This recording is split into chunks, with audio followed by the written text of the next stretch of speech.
그는 웃으며 전철을 탔습니다. 그리고 아무도 모르는 역에서 내렸습니다. 2004년 인천역 막차. 매일 밤 11시 한 남자가 같은 칸에 탔습니다.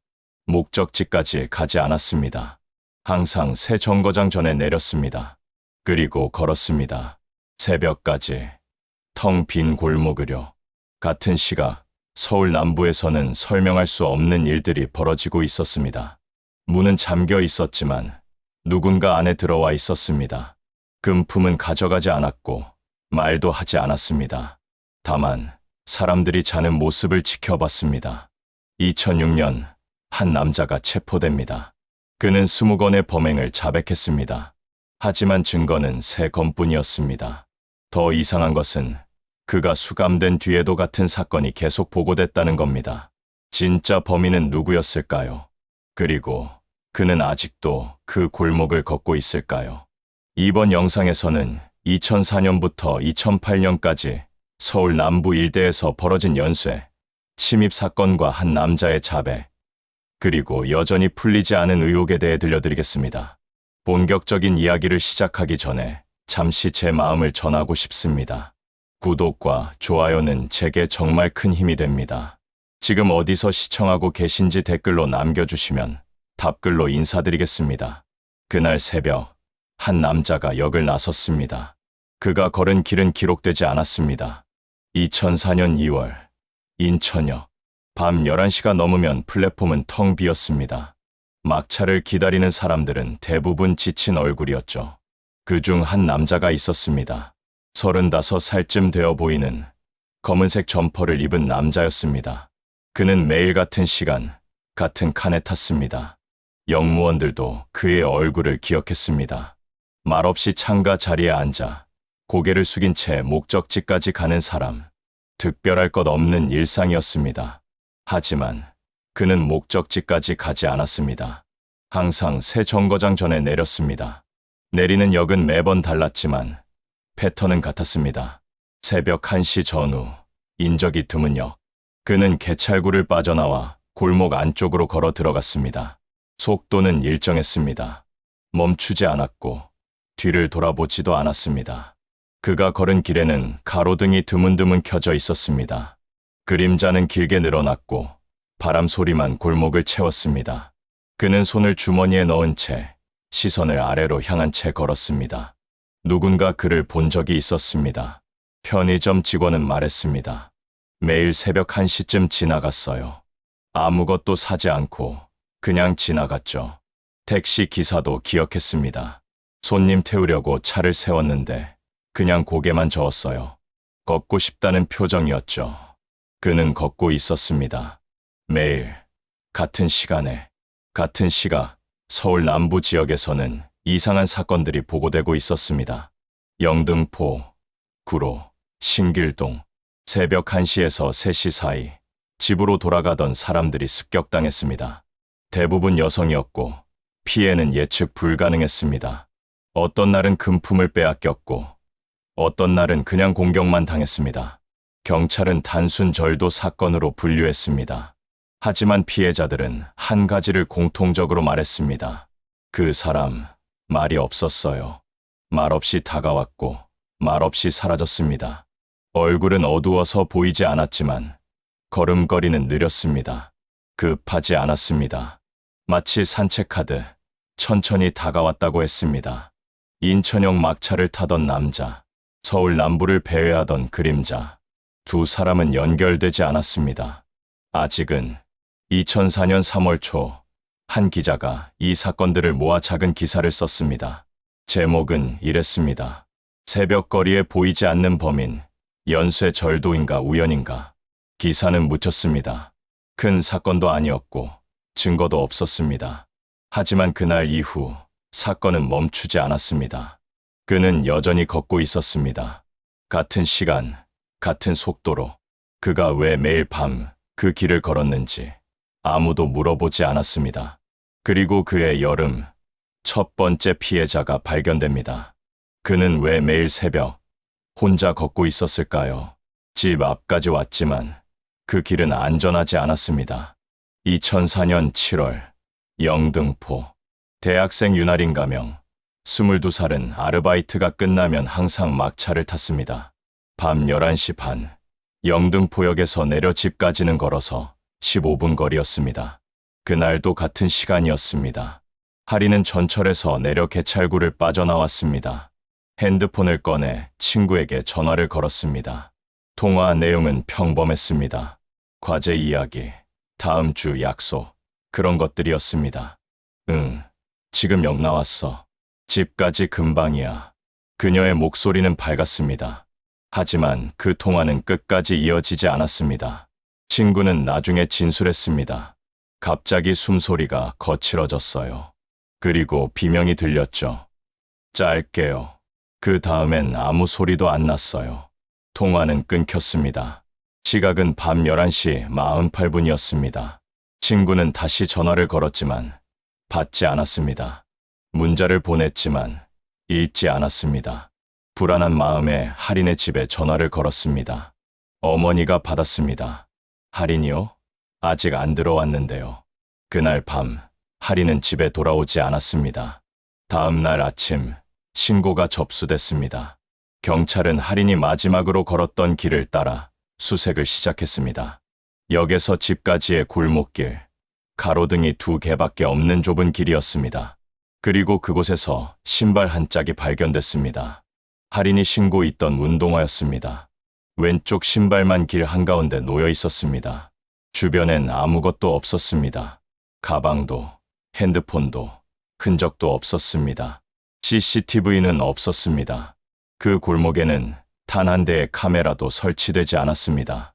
주변 상가도 이미 문을 닫은 뒤였습니다. 목격자도 없었습니다. 형사 박기태가 겪는 현장을 여러 번 다시 걸었습니다. 이 길은 조용합니다. 밤이 되면 아무도 지나다니지 않아요.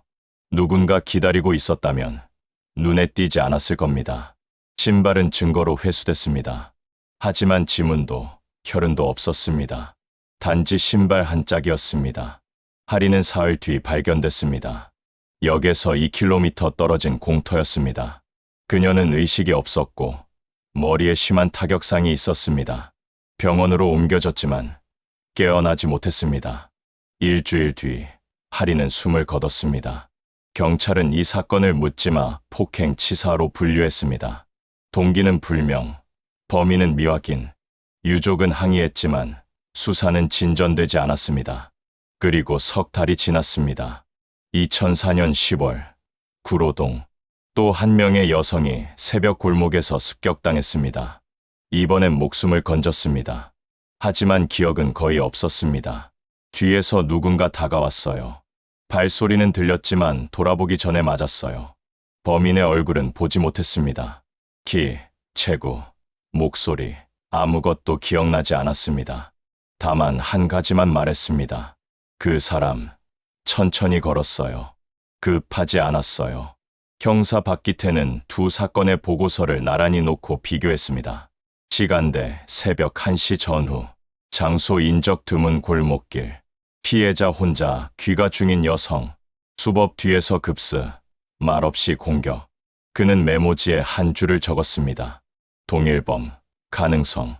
하지만 증거는 없었습니다. 지문도, 목격자도, CCTV도 없었습니다.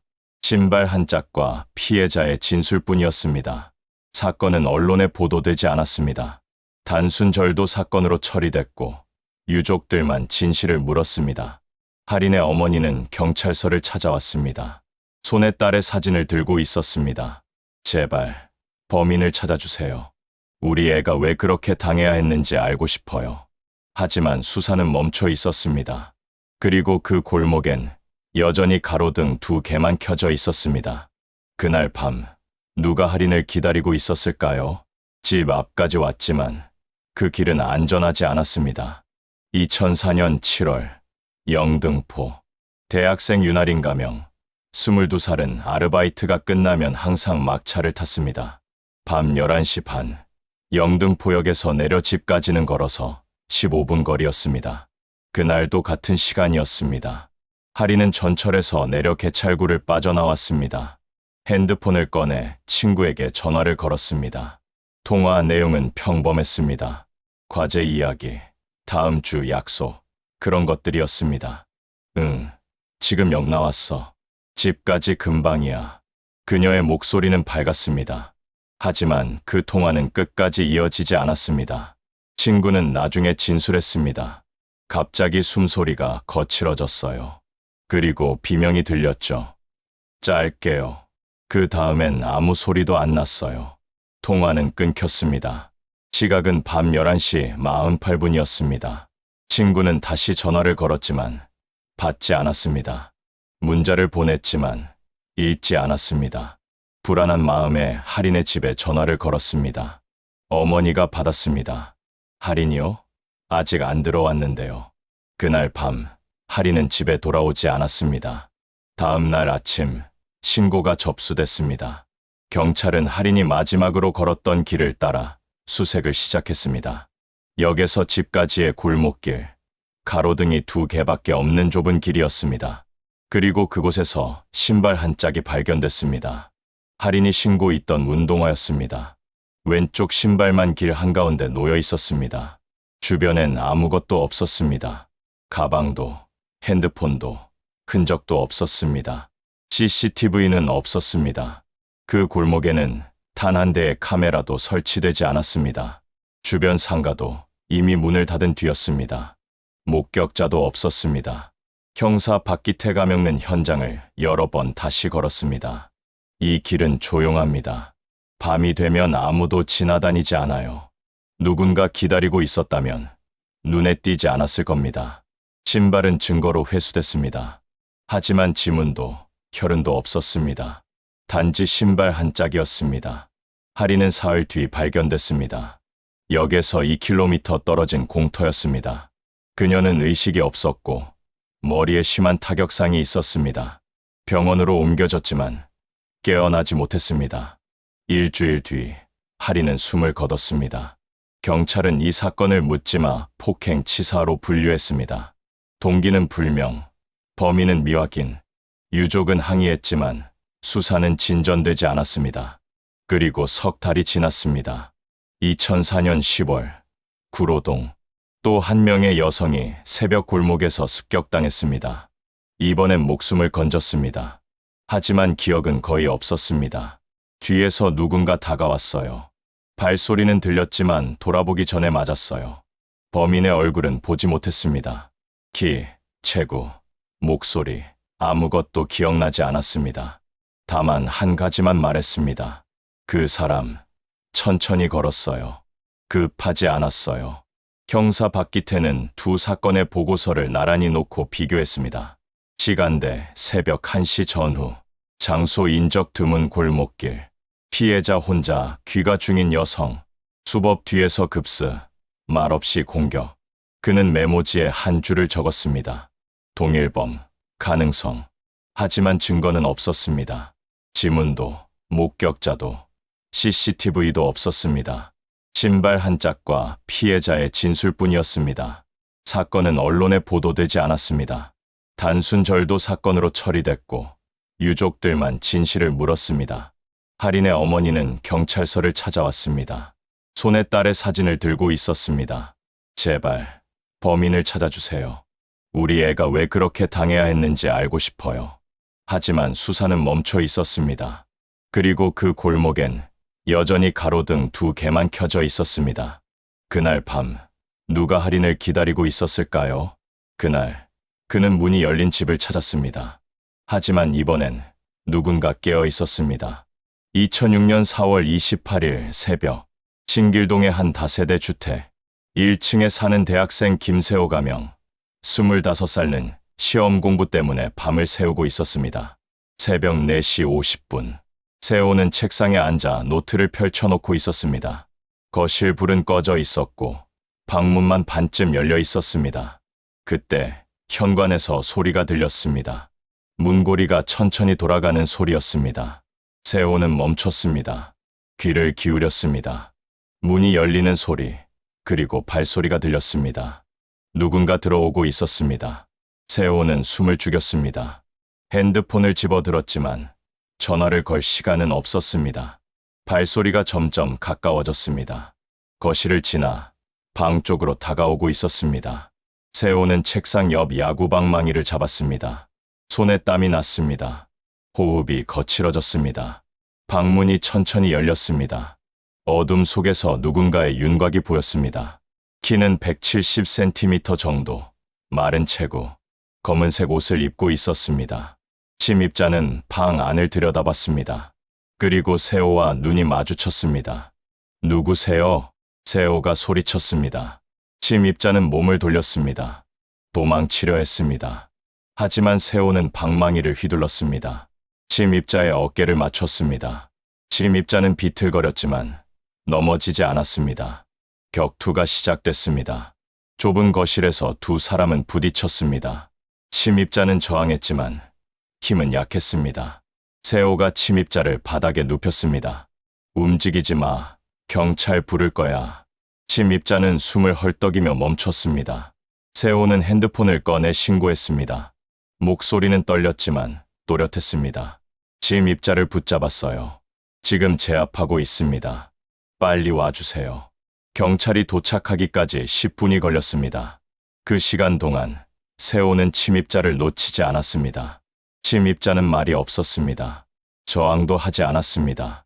그저 바닥에 엎드린 채 숨만 쉬고 있었습니다. 경찰차가 도착했습니다. 형사 박기태도 함께였습니다. 그는 현장에 들어서자마자 침입자를 봤습니다. 30대 중반으로 보이는 남자. 얼굴은 핏기가 없었고 눈은 초점이 없었습니다. 손에는 얇은 장갑을 끼고 있었고 가방 안에는 금속 도구 몇 개가 들어 있었습니다.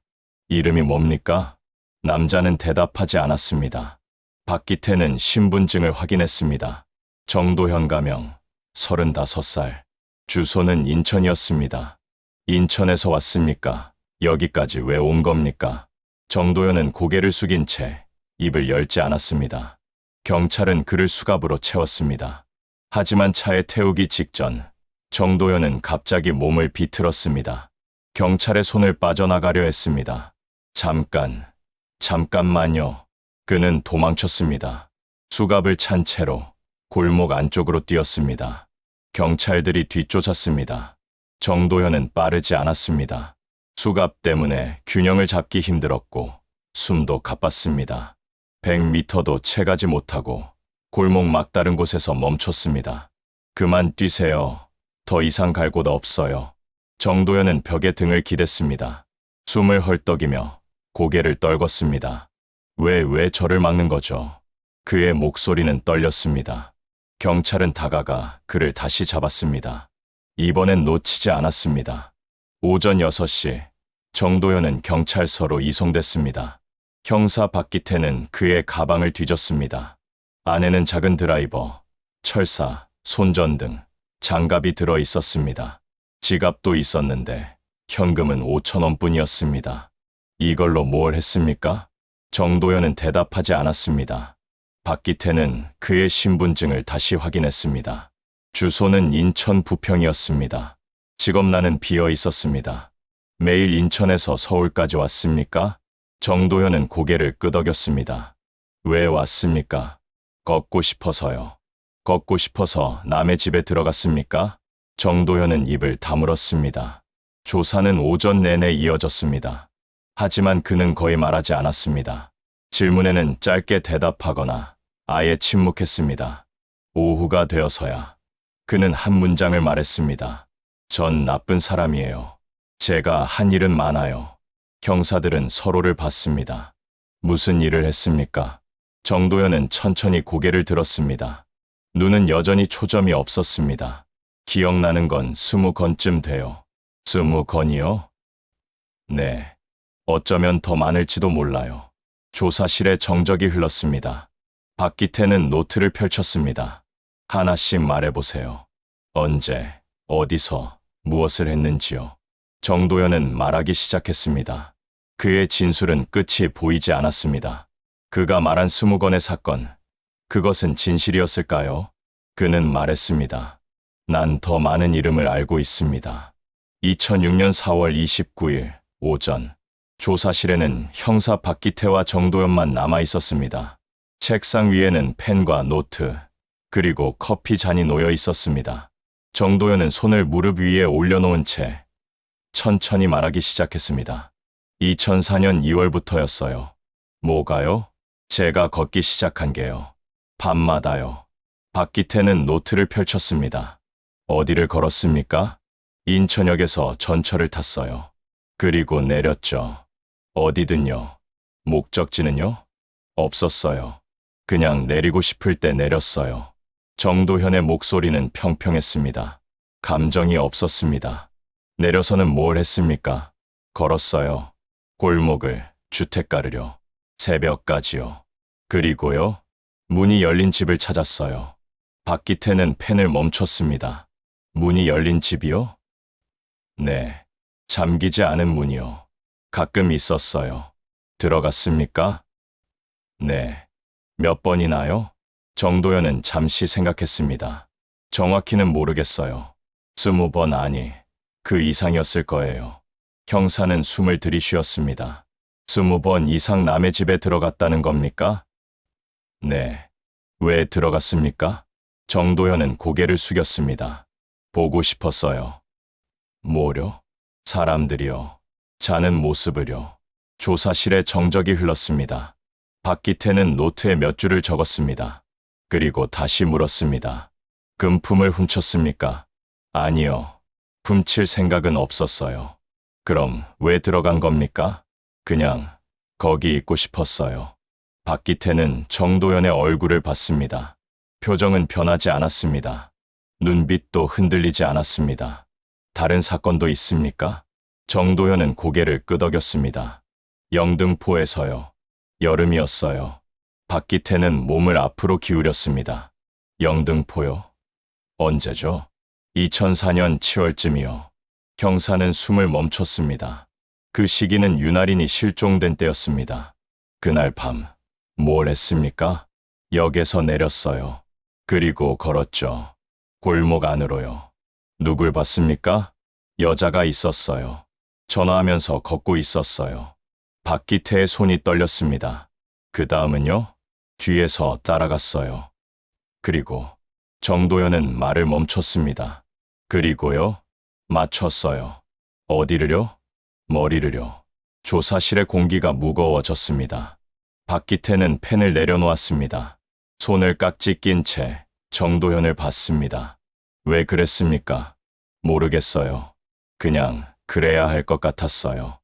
그 여자가 어떻게 됐는지 압니까? 죽었다고 들었어요. 뉴스에서요. 박기태는 자리에서 일어났습니다. 조사실 밖으로 나가 동료 형사를 불렀습니다. 윤아린 사건 파일 가져와요. 지금 당장요. 파일이 도착했습니다. 박기태는 사건 보고서를 펼쳤습니다. 발생 일시, 장소, 피해자 인적사항, 모든 정보가 정리돼 있었습니다. 그는 다시 조사실로 들어갔습니다. 그날 밤, 시간이 몇 시였습니까? 11시 반쯤이요. 장소는요? 역에서 10분쯤 걸어간 골목이요. 그 여자가 뭘 입고 있었습니까? 청바지요. 그리고 흰색 티셔츠요. 박기태는 보고서를 확인했습니다. 윤아린이 실종 당일 입고 있던 옷은 청바지와 흰색 티셔츠였습니다. 신발은요? 운동화요. 흰색이었어요. 보고서와 일치했습니다. 박기태는 책상을 두드렸습니다. 다른 사건도 말해보세요. 정도현은 계속 말했습니다. 구로동 사건, 신길동 침입 사건, 그리고 알려지지 않은 사건들까지 그는 하나씩 진술했습니다. 시간, 장소, 피해자의 특징, 모든 것을 기억하고 있었습니다. 오후가 되었습니다. 조사실 밖에서는 형사들이 모여 있었습니다. 진짜일까요? 일치하는 게 너무 많아요. 하지만 이상해요. 이렇게 자세히 기억할 수 있을까요? 박기태는 팔짱을 꼈습니다. 확인해봐야 합니다. 그의 진술과 실제 사건 기록을 대조해보세요. 확인 작업이 시작됐습니다. 정도현이 말한 영등포 사건은 윤아린 사건과 일치했습니다. 시간, 장소, 피해자 옷차림까지 정확했습니다. 신길동 침입 사건들도 그가 말한 날짜와 맞았습니다. 하지만 한 가지 이상한 점이 있었습니다. 정도현이 말한 세부 내용 중 일부는 언론에 보도된 적이 있었습니다. 피해자의 옷 색깔, 발견 장소, 시간대. 이 정보들은 뉴스 기사에 나와 있었습니다. 한 형사가 말했습니다. 이 사람 뉴스를 외운 거 아닐까요? 그럼 실제로 안 한 건가요? 확실하지 않아요. 그가 말한 장면들이 방송에서 본 걸 수도 있어요. 박기태는 고민에 빠졌습니다. 정도현은 현장을 정확히 묘사했습니다. 하지만 그 묘사는 언론 보도를 통해서도 알 수 있는 내용이었습니다. 그는 진짜 범인일까요? 아니면 뉴스를 보고 학습한 사람일까요? 저녁이 되었습니다. 박기태는 다시 조사실로 들어갔습니다.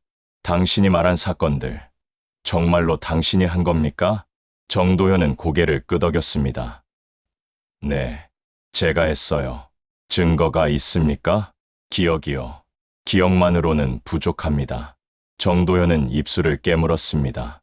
전 정말로 했어요. 믿어주세요. 박기태는 한숨을 쉬었습니다. 그날 밤 형사들은 회의를 열었습니다.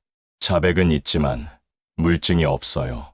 그리고 그의 진술 중 일부는 방송 내용과 겹쳐요. 진짜 범인인지 아니면 망상인지 구분이 안 돼요. 박기태는 창밖을 봤습니다. 그가 말한 것은 진실이었을까요? 아니면 학습된 기억이었을까요? 그는 살인을 공부했습니다. 그러나 증거는 그를 완전히 증명하지 못했습니다. 2006년 5월 초, 정도현의 집이 압수수색됐습니다. 인천 부평의 작은 원룸이었습니다. 10평도 안 되는 공간에 그는 혼자 살고 있었습니다. 형사들이 문을 열었을 때 방 안은 어두웠습니다. 커튼이 쳐져 있었고 창문은 닫혀 있었습니다. 책상 위에는 신문 스크랩이 쌓여 있었습니다. 형사 박기태는 그것을 펼쳐봤습니다. 모두 범죄 관련 기사였습니다. 살인사건, 실종사건, 미제사건. 빨간 펜으로 밑줄이 그어져 있었고 여백에는 메모가 적혀 있었습니다. 이 사람, 사건을 수집했네요. 동료 형사가 서랍을 열었습니다. 안에는 수사 전문 잡지가 가득했습니다. 범죄 심리학, 프로파일링, 법의학, 모두 범죄와 관련된 내용이었습니다. 책상 서랍 안쪽에서 노트 한 권이 발견됐습니다. 박기태는 노트를 펼쳤습니다. 첫 페이지에는 숫자가 적혀 있었습니다. 목표 1000명. 그 아래로 날짜와 장소가 기록돼 있었습니다. 2004년 2월 15일, 영등포. 성공. 2004년 3월 8일, 구로. 실패. 문 잠김. 2004년 7월 23일, 영등포. 성공. 마지막 통화. 형사들은 서로를 봤습니다. 이게 뭡니까? 범행 일지 같은데요. 노트는 100페이지가 넘었습니다. 매 페이지마다 날짜와 간단한 기록이 적혀 있었습니다. 어떤 날은 성공, 어떤 날은 실패라고 적혀 있었습니다. 마지막 페이지에는 한 문장이 반복돼 있었습니다. 피 냄새는 향기다. 피 냄새는 향기다. 피 냄새는 향기다.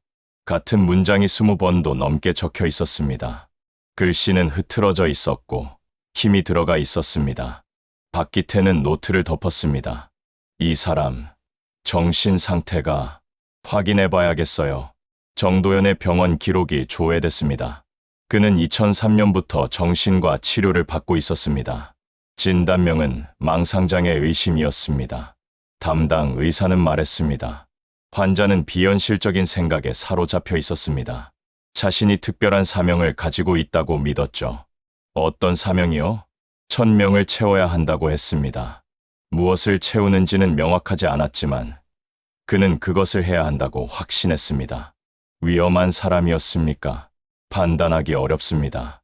폭력성을 직접 드러내진 않았지만 망상의 행동으로 이어질 가능성은 있었습니다. 박기태는 고개를 끄덕였습니다. 조사실로 돌아왔습니다. 정도현은 여전히 같은 자세로 앉아 있었습니다. 당신 집에서 노트를 찾았습니다. 정도현은 반응하지 않았습니다. 1000명이라고 적혀 있던데요. 무슨 뜻입니까? 정도현은 천천히 입을 열었습니다. 목표예요. 무슨 목표죠? 1000명을 채워야 해요. 그래야 끝나요. 뭘 채운다는 겁니까? 정도현은 고개를 들었습니다. 눈은 여전히 초점이 없었습니다. 이름이요. 이름이요? 네. 1000명의 이름을 기억해야 해요. 그래야 저는 자유로워져요. 박기태는 노트를 펼쳤습니다. 여기 적힌 날짜들. 이게 당신이 범행한 날입니까? 네. 하지만 이 중 일부는 실제 사건과 맞지 않습니다. 정도현은 눈을 깜빡였습니다. 무슨 말씀이세요? 당신이 말한 3월 8일 구로 사건, 기록에 없습니다. 그럴 리 없어요. 분명히 했어요. 없습니다. 그날 구로에서는 아무 신고도 없었어요. 정도현은 입술을 깨물었습니다. 박기태는 다른 페이지를 넘겼습니다. 5월 12일, 신길동. 당신이 성공했다고 적었는데 그날은 당신이 인천에 있었습니다. 병원 기록에 남아 있어요. 정도현은 말이 없었습니다. 당신이 말한 사건 중 절반은 실제로 일어나지 않았습니다. 혹은 당신이 있을 수 없는 시간에 일어났어요. 정도현은 손을 떨었습니다. 아니에요. 전 분명히 했어요. 기억나요. 기억은 착각일 수 있습니다. 아니에요. 정도현의 목소리가 높아졌습니다. 처음으로 감정이 드러났습니다. 전 했어요. 정말로요. 그 사람들을 봤어요. 기억해요. 박기태는 노트를 덮었습니다. 당신이 본 건 뉴스였을 수도 있습니다. 신문에 나온 사건들을 당신이 한 것처럼 착각했을 수도 있어요. 정도현은 고개를 저었습니다. 아니에요.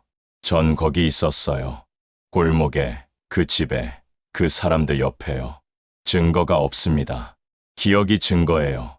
기억만으로는 부족합니다. 조사실에 정적이 흘렀습니다. 정도현은 손으로 얼굴을 가렸습니다. 어깨가 떨렸습니다. 그럼 전 뭐죠? 제가 한 게 아무것도 없다는 건가요? 박기태는 대답하지 않았습니다. 정신감정이 진행됐습니다. 전문의는 정도현을 면담한 뒤 보고서를 제출했습니다. 환자는 망상장애를 가지고 있으며 현실과 망상을 구분하지 못하는 상태입니다. 그가 말한 범행 중 상당수는 언론 보도를 통해 학습한 내용일 가능성이 높습니다. 그럼 실제로 범행을 저지르지 않았다는 건가요? 일부는 실제일 수 있습니다. 하지만 그가 말한 모든 것이 사실이라고 보기는 어렵습니다. 책임 능력은요? 제한적입니다. 망상 상태에서 행동했을 가능성이 있으므로 완전한 책임 능력을 인정하기 어렵습니다. 박기태는 보고서를 읽으며 한숨을 쉬었습니다. 그는 조사실 창밖을 봤습니다. 정도현은 진짜 범인이었을까요? 아니면 뉴스를 보고 자신이 범인이라고 믿게 된 사람이었을까요? 증거는 그를 완전히 증명하지 못했습니다. 그리고 진실은 점점 더 흐려져 갔습니다. 그가 기억하는 것은 진실일까요? 아니면 만들어진 기억일까요? 그가 사라진 뒤에도 같은 방식의 사건 제보는 계속됐습니다. 2006년 6월, 정도현은 재판에 넘겨졌습니다. 혐의는 주거 침입과 폭행. 그가 자백한 사건들 중 증거가 확보된 것은 단 3건뿐이었습니다. 윤아린 사건은 증거 부족으로 기소되지 못했습니다. 법정에서 정도현은 조용했습니다. 변호인의 질문에도 검사의 추궁에도 거의 대답하지 않았습니다. 다만 마지막 최후 진술에서 한 문장을 남겼습니다. 전 아직 1000명을 채우지 못했습니다. 판사는 징역 7년을 선고했습니다.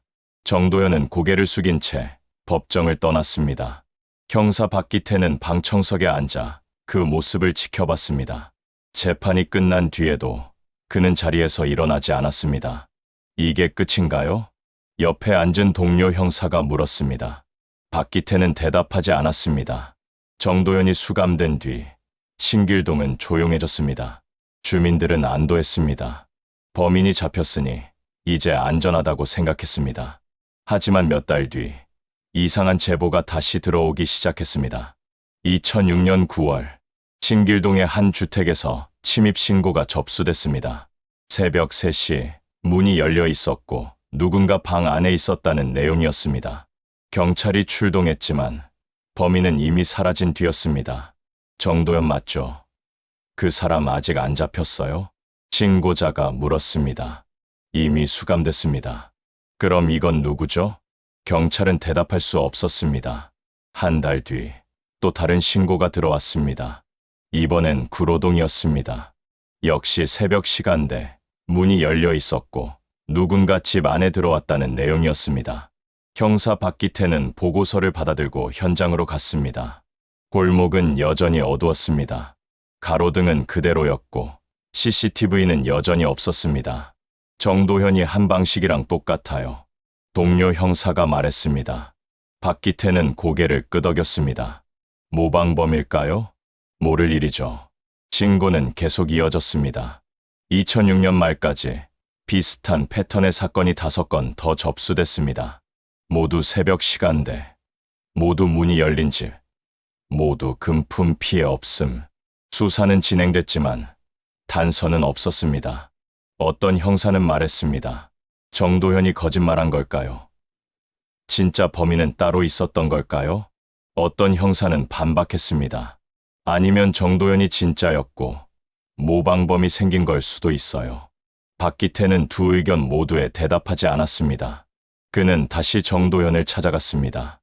2007년 1월 교도소 면회실.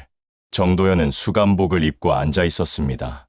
얼굴은 여전히 핏기가 없었고 눈은 초점이 없었습니다. 최근에도 같은 사건이 일어나고 있습니다. 박기태가 말했습니다. 정도현은 고개를 들었습니다. 누가 하는 거죠? 당신이 아니라면 누군가 당신을 따라하고 있는 겁니다. 정도현은 입술을 씹었습니다. 아니면 당신 말고 다른 사람이 처음부터 있었던 건지도 모릅니다. 정도현은 손을 떨었습니다. 전 혼자였어요. 확실합니까? 모르겠어요. 박기태는 한숨을 쉬었습니다. 당신이 본 사람 중에 다른 누군가 있었습니까? 같은 시간, 같은 골목을 걷던 사람이요. 정도현은 잠시 생각했습니다. 있었던 것 같기도 하고 없었던 것 같기도 하고요. 기억나지 않습니까? 기억이 섞여 있어요. 제가 본 건지, 꿈에서 본 건지요. 박기태는 더 이상 묻지 않았습니다. 면회실을 나오며 그는 뒤를 돌아봤습니다. 정도현은 여전히 같은 자리에 앉아 있었습니다. 고개를 숙인 채 손을 무릎 위에 올려놓고요. 2007년 봄, 사건 제보는 줄어들었지만 완전히 사라지지는 않았습니다. 가끔 몇 달에 한 번씩 비슷한 신고가 들어왔습니다. 신길동, 구로동, 영등포, 같은 지역, 같은 시간대. 형사들은 순찰을 강화했지만 범인을 잡지 못했습니다. 박기태는 사건 파일을 정리하며 생각했습니다. 정도현은 진짜 범인이었을까요? 아니면 그는 진짜 범인의 그림자를 본 사람이었을까요? 그리고 진짜 범인은 아직도 그 골목을 걷고 있는 걸까요? 윤아린의 어머니는 여전히 경찰서를 찾아왔습니다. 딸의 사진을 들고 같은 질문을 반복했습니다. 범인은 정말 잡힌 건가요? 박기태는 대답할 수 없었습니다. 증거는 부족했고 진술은 흐릿했고 진실은 여전히 어둠 속에 있었습니다. 2008년 정도현은 교도소에서 편지를 보냈습니다. 짧은 문장이었습니다. 전 아직도 그 길을 걷고 있습니다. 꿈에서요. 매일 밤요. 박기태는 편지를 읽고 서랍에 넣었습니다. 그리고 창밖을 봤습니다. 도시는 여전히 밤이 되면 어두웠습니다. 골목은 조용했고 가로등은 희미했습니다. 누군가는 여전히 걷고 있을지도 모릅니다. 같은 시간, 같은 속도로요. 말없이 천천히 문이 열린 집을 찾아서요. 그리고 우리는 아직 그가 누구인지 모릅니다. 진실은 가까이 있었지만 아무도 그것을 보지 못했습니다. 당신이라면 무엇을 의심하시겠습니까? 오늘 영상은 여기까지입니다. 이 사건에 대한 여러분의 생각은 어떠신가요? 정도현은 진짜 범인이었을까요? 아니면 망상에 빠진 사람이었을까요? 댓글로 의견을 남겨주시면 하나하나 읽어보겠습니다. 영상이 흥미로우셨다면 구독과 좋아요 부탁드립니다. 알림 설정까지 해주시면 새로운 미제 사건 이야기를 가장 먼저 만나보실 수 있습니다. 다음 영상에서는 또 다른 미스터리로 찾아뵙겠습니다. 지금까지 시청해주셔서 감사합니다.